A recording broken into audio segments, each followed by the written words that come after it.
Él toma posesión, como sabemos, en un clima incluso violento en la Cámara de Diputados, y bien, con la ayuda del Estado Mayor Presidencial, sabemos que logra juramentar o hacer su promesa constitucional a los mexicanos.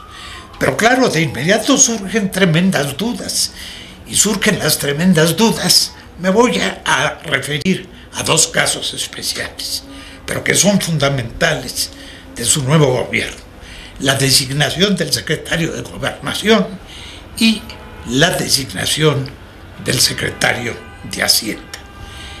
El secretario de Gobernación, gobernador previamente en el estado de Jalisco, se distinguió en su función allá por su carácter represivo, absolutamente intolerante y de violación a los derechos humanos. Es decir, su anuncio a la llegada del gabinete de Calderón en una situación tan importante, en una posición tan importante como la de la Secretaría de Gobernación, por supuesto, asombró y asustó con razones a muchos mexicanos.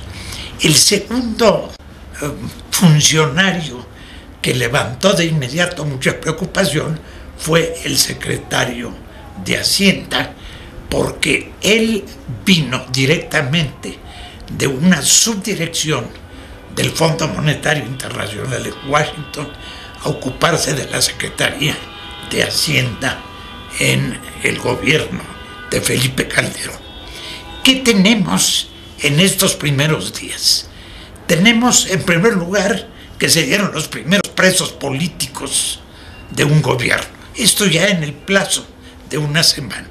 Segundo, ha habido represión, ha habido violencia y violaciones a los derechos humanos en Oaxaca, y para no prolongar la lista, bueno, hay los primeros presos políticos porque se encarcelaron algunos de los dirigentes de la Organización de Pueblos de Oaxaca, la APO, que francamente no tenían ninguna responsabilidad de tipo penal, sino la de haber luchado por sus objetivos políticos y sociales en aquella organización.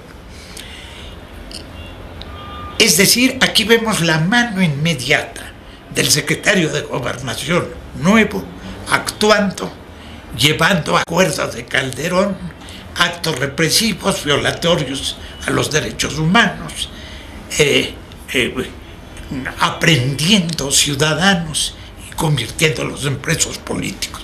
Una fatal entrada en este capítulo, pero también en el capítulo hacendario, que sobre todo en estos días se ha mostrado en el presupuesto por la drástica disminución de presupuesto, de recursos a todas las esferas del gobierno que tienen que ver con la educación, con la cultura, con el desarrollo de la ciencia y la tecnología.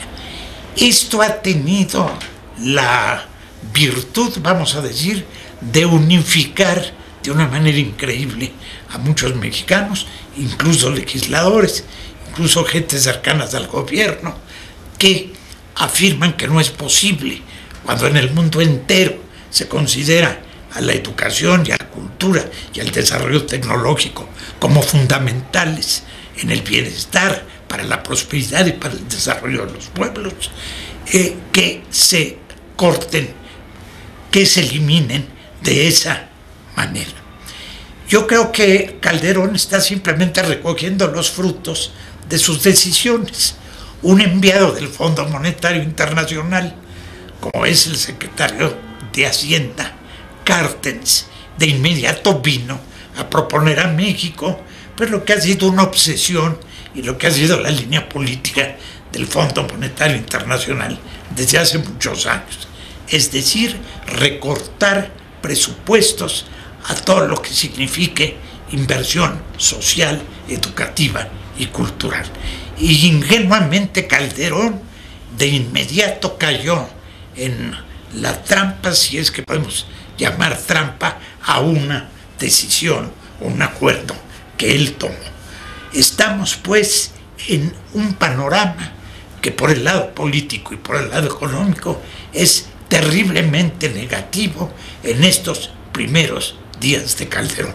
En el plano político se subraya el ánimo represivo, el ánimo de violencia, violatorio de los derechos humanos, y por el lado económico la orientación macroeconómica sin importar la vida real, los niveles de vida y desde luego exigencias y necesidades fundamentales de la población mexicana, como son las de la educación, la cultura, del desarrollo del conocimiento y todos los beneficios que la inversión social podrían dar a un gobierno nuevo.